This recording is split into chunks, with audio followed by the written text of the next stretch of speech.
Hey, welcome to Fearless Thinkers, the BTS podcast. I am your host, Rick Cheatham. Today, we're launching a new series, one with our CEO, Jessica Skon. Jessica gets to speak with some of the most brilliant, interesting people in the world. And so she'll be sitting down with us once a quarter from now on to just kind of tell us what she's learning, deliver a few insights and some great stories. So let's jump in.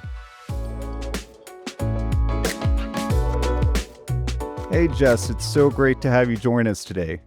My pleasure. Hey, Rick. So, gosh, I know that we are in that same stage of life right now with kids finishing high school. How you holding up? Yeah, that is an understatement. I have had an incredible, I would call it family rich month.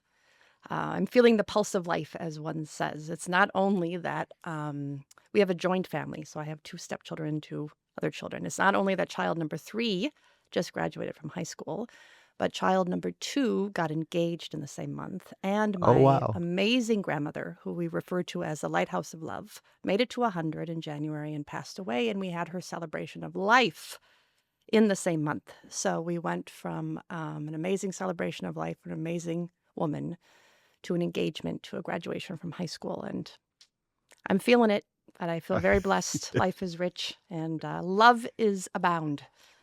So, I mean, especially right now with so much chaos and anxiety in the world, and so many people not necessarily focusing on joy and love. I I literally get chills hearing you say that. I would recommend it. It's a good reminder to focus on what we can control and spend time with Exactly. people who we love. So, I'm so happy. And actually, I'm not that far behind you. Not only is Jack literally graduating from high school today, but I had last weekend one graduate from college and the other get a master's degree. oh my So God, congratulations. it's a big May here as well. Good uh, parenting. I know. It's Jen and I were talking not long ago that it is one of those. Okay, wait, look what we did. This is incredible. 100%. 100%. So Yeah. anyway, I really appreciate you doing this because I know you get to probably speak to more brilliant, interesting people than most of us could ever hope to. And so what we're hoping to do with this series is to just check in with you from time to time and hear what you're hearing and maybe hear some examples or some stories of people you think are doing a really great job of navigating today's world. So I guess I just would throw it over to you from the top and just get your read on some of the challenges that we all hear about in the news these days. I think your theme, actually, of built to shift is the right theme. I mean, who is not trying to shift? Mm. That's just like the understatement of the decade, right? And so that pressure to have a company culture that's adaptive, not just slowly adaptive, but adaptive at speed and with scale seems to be probably the most important muscle for long-term shareholder value creation today, I would think.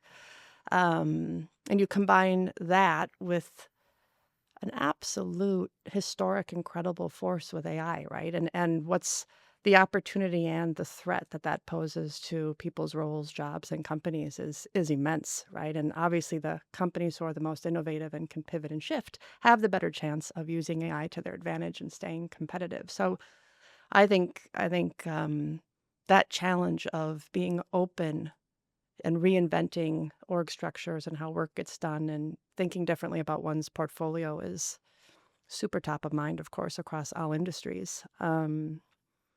And then I would just say, in alignment with both of those, and as we're seeing what's possible with AI and the rapid rise of NVIDIA, is just the general appreciation and acceptance on the power of simulating strategies, innovations, and workflows before billions of capital is wasted. So I think there's a rise in that overall muscle and belief that accompanies the first two things that I said. So from the highest level, I mean, could probably have added more, but I would say listening to our clients and CEOs across the industries, those would be the big three from my perspective. And it really is so funny because I think the concept of just shifting fits a lot more than what we historically think of as change. The ability to basically pivot as we go based on new knowledge versus the traditional view of change that, hey, market dynamics are different, so we're going to go press the reset button. Yeah, yeah, I agree. I happened to watch 1/4 of the basketball game last night, and one team dominated after halftime, and the other team didn't so much, and that's an example. One team shifted and shifted successfully, and the other one didn't. So It's, there's it's there's daily shifts, and then there's big strategic ones as well. Well, so if we can, let's go back to your big 3 and, have you go a little bit deeper for us because, um, even your first comment about culture makes me think, and, I've had the pleasure of working with you now for almost 19 years, believe it or not. Makes me feel old just saying those words out loud. I feel like I should only be 25. Uh, anyway, I know for us at BTS, culture is one of the things that we credit with our success. But when you talk about culture shifting fast, it's a little bit hard for me to understand because I think of culture almost as identity. And how do we build cultures that are not only strong, but can Uh, shift? Adaptable. Yeah, Yeah. and I think it's not only speed, but it's speed at scale, right? Uh, And I think even I'm thinking about, like, the BTS culture is very grassroots oriented, frontline empowered. And so we may get pockets of brilliance, but then the question is, how do you scale that? Right. And mhm. and really thinking about that.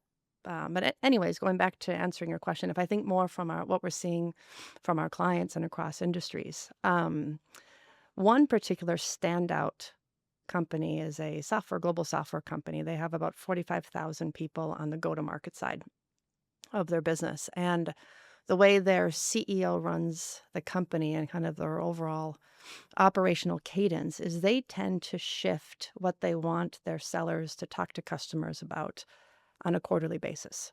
That's on average what the experience is like working there, right? And if that's what's required now to stay relevant and to be helpful advisors to their customers and pivot their products on a regular basis, then the question is, how do you get 45,000 people to come back from halftime and play a new game, right? Or run a new play and have the confidence and the capability to adjust their conversation and show up differently to their customers. And what this particular company does, which I find really impactful and effective, is they lean on super high fidelity micro simulations to train and to allow all of their 45,000 people to practice the new plays.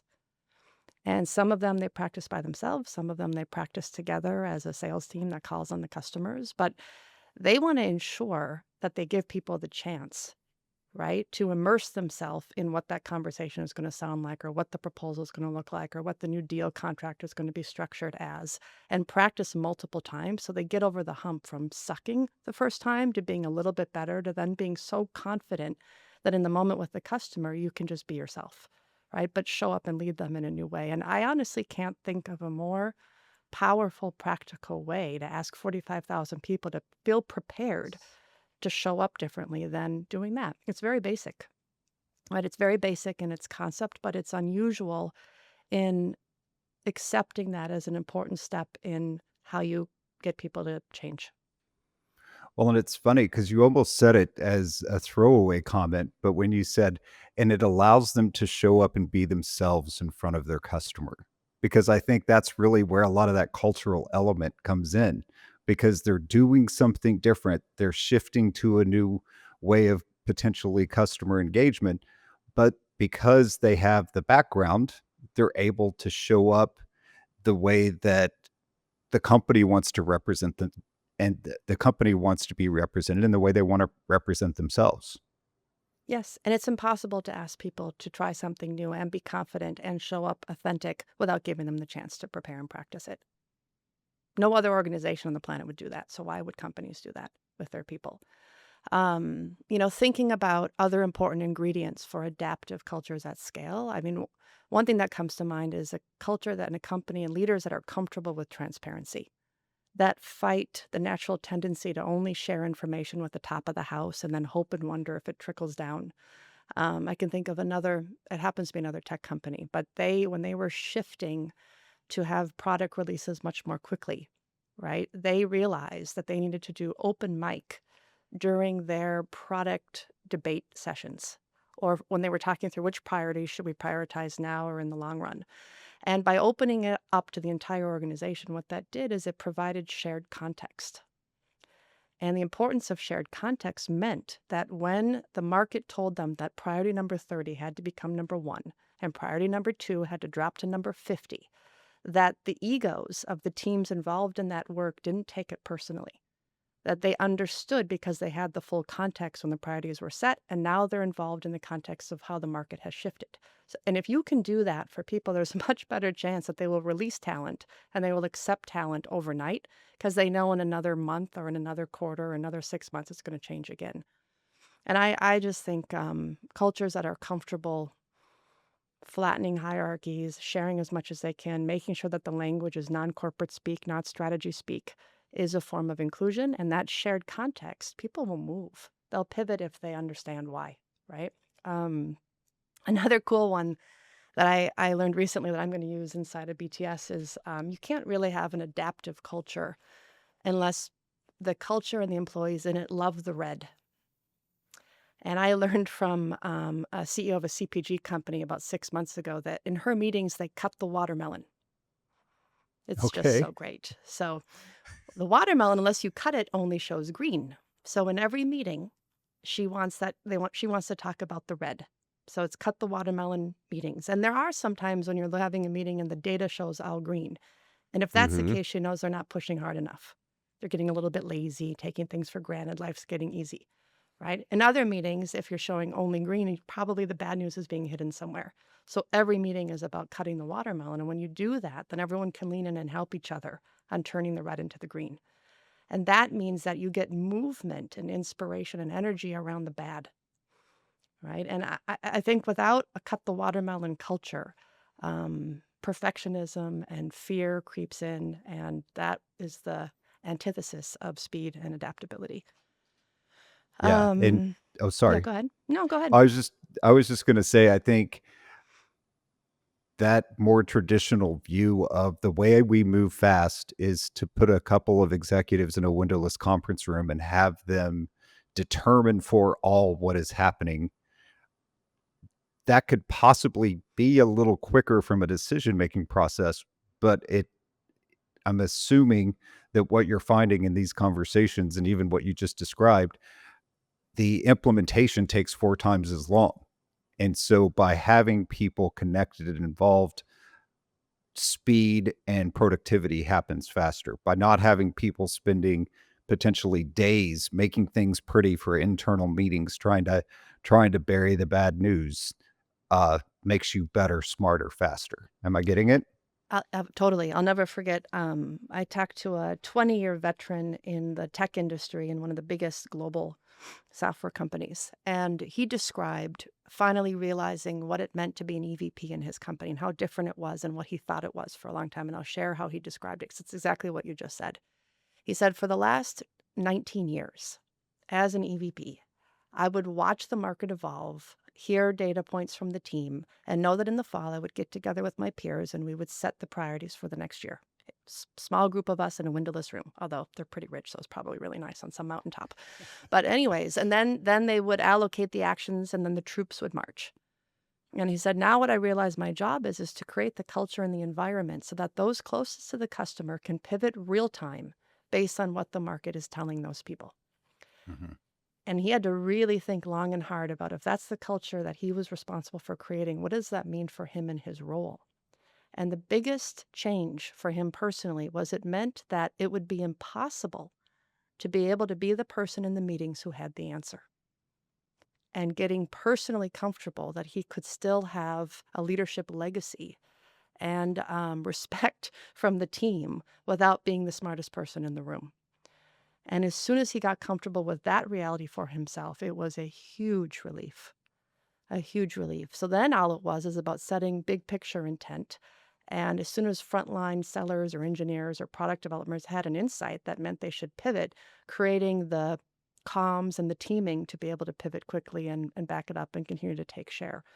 But his way of describing that, I think, is quite universal and common from a more traditional, more hierarchical culture into one that's truly frontline empowered. We were working with a big healthcare company, and they were trying to become more frontline empowered, right? And what does that really mean and look like in the day to day? And the executive team was saying, look, let's just come up with some low hanging fruit, some symbolic things that we can do right now that helps to reinforce that we mean it when we say we believe we have smart people in the company and we trust them to take on more, responsibility and do the right things. And one of the things they came up with right away was, I remember the CFO said, you know, to hire somebody into the company requires 13 signatures.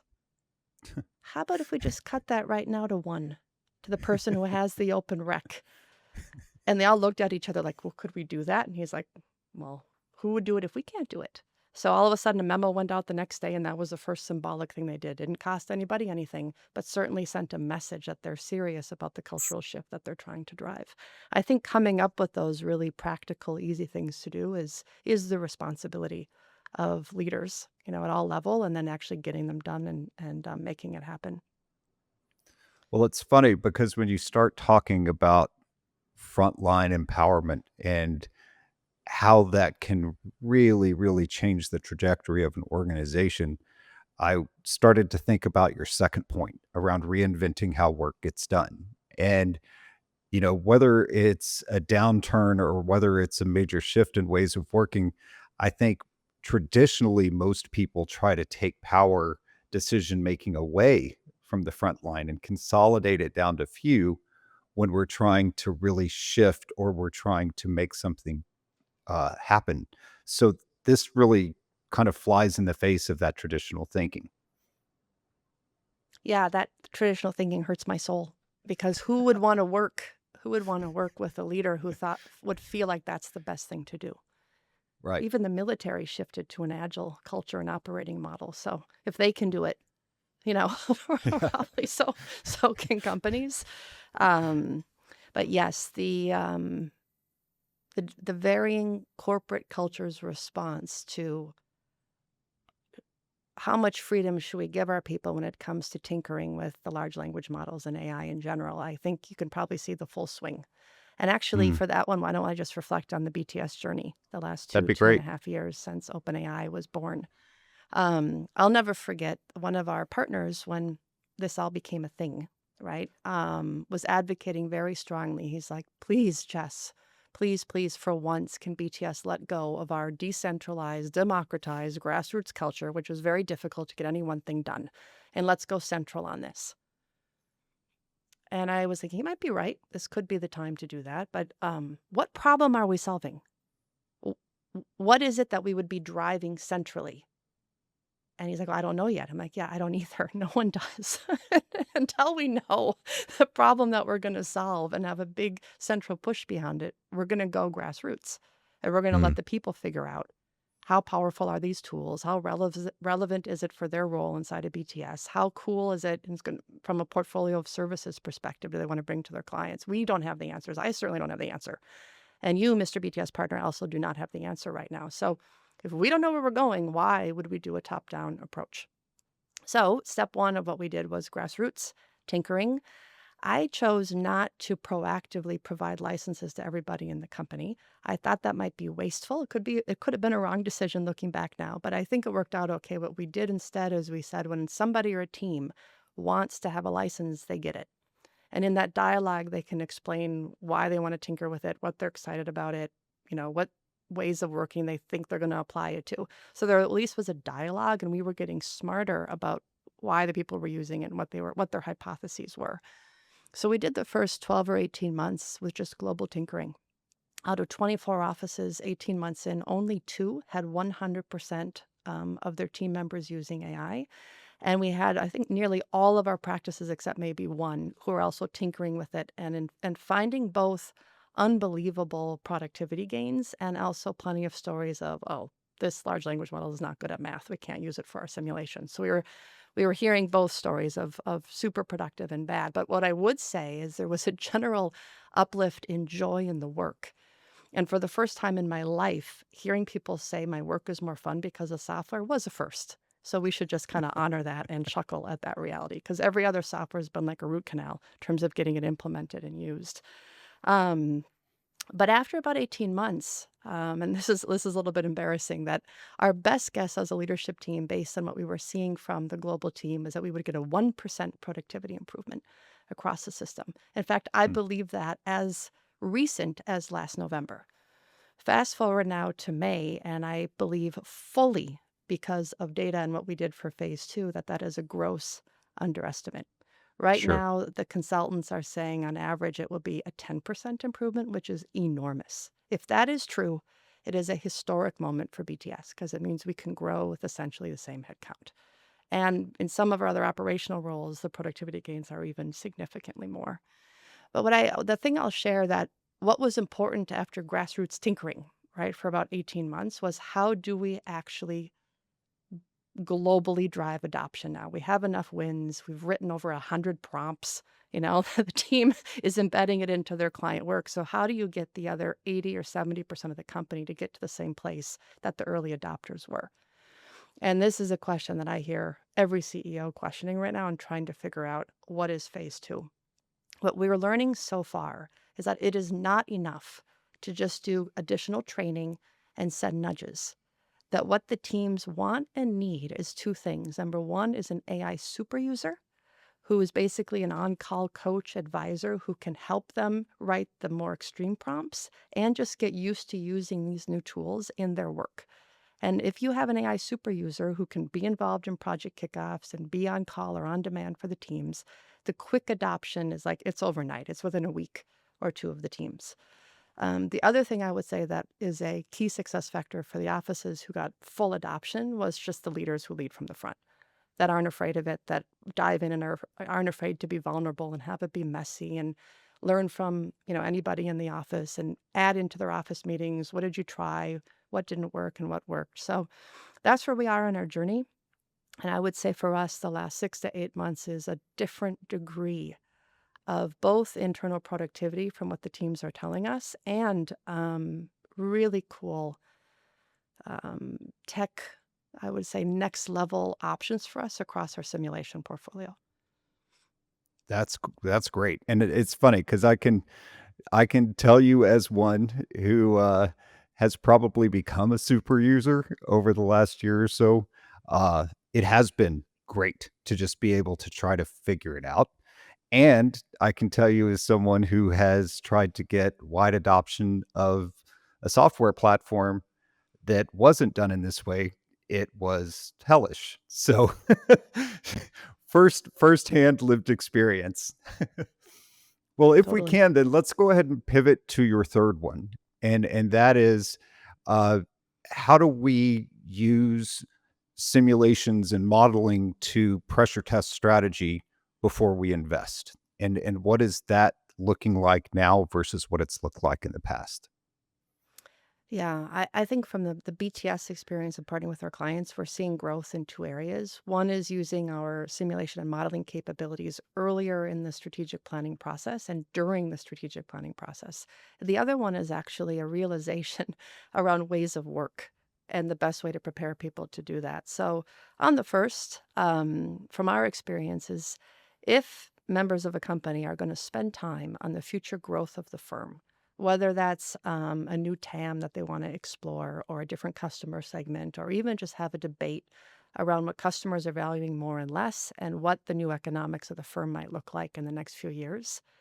By far, the most efficient way to do that, and doing it in a way where everyone in that meeting feels like they are involved, that they own the outcome, and that they understand the interdependencies and trade offs of the conversation, is to make it visual and also to ground them in their actual P&L resource allocation realities, because I've been involved in too many strategy conversations that without that, people are pretty harmonious. They smile and they nod and they talk big picture, and they know in the back of their minds that when they leave, they're just going to go run their team the way they always have. But the minute you put resource allocation and potential P&L changes or capital allocation changes on the table, you're finally going to have an emotional debate. And what we have learned is the most practical way to do that is to have some simulation or modeling tools co-designed, obviously, with the client's financial team and business unit presidents and CEO, where everyone can just roll up their sleeves and do scenario planning together and have debates and make it fun, but it is all grounded in real assumptions and also making the assumptions visible and transparent. So black box simulations don't work. But this idea is that then they can just run future scenarios, talk through it, and prepare themselves after looking at options from all different sides for the best way to implement.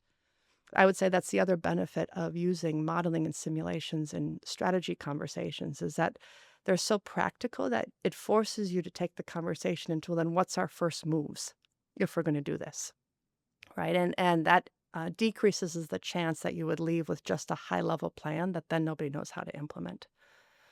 So that's the first. On the other hand, we're seeing an increased level of frustration when there's process change or ways of working change or operating model changes that take months and most often quarters before the teams actually work differently.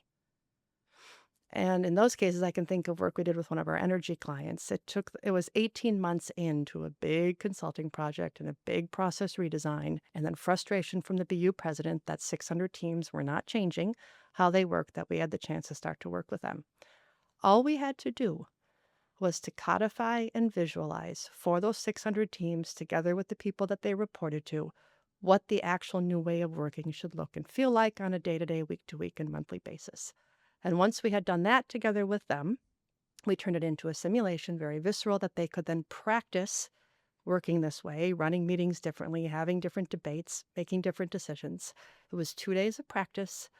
And guess what happened? After the 2 days of practice, they're like, oh, this is what you mean?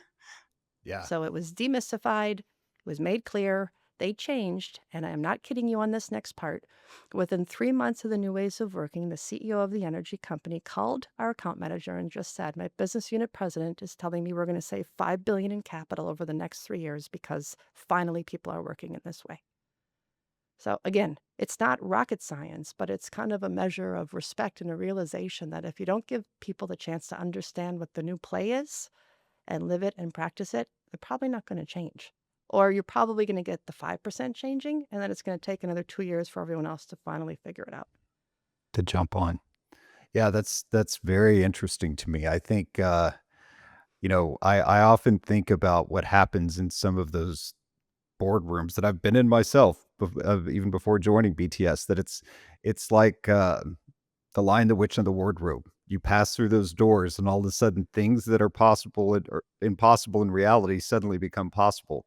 But what I'm really hearing you say is by using these modeling tools, it forces reality into the meeting room, and it actually gets people to that place that they have to try it on, because it is so easy to smile and nod, and, even if you're not being disingenuous, go back to the way you've always done it, because that's Yeah. what's natural. It's also an equalizer in getting all of the voices engaged in the debate because it's very common that in a group of 10 or 12 or 20 or whatever it is, that there's 1, 2, or 3 people who dominate, right? Either because of positional power or just personalities, right? So it's another way of making sure everybody is a part of it. Love that.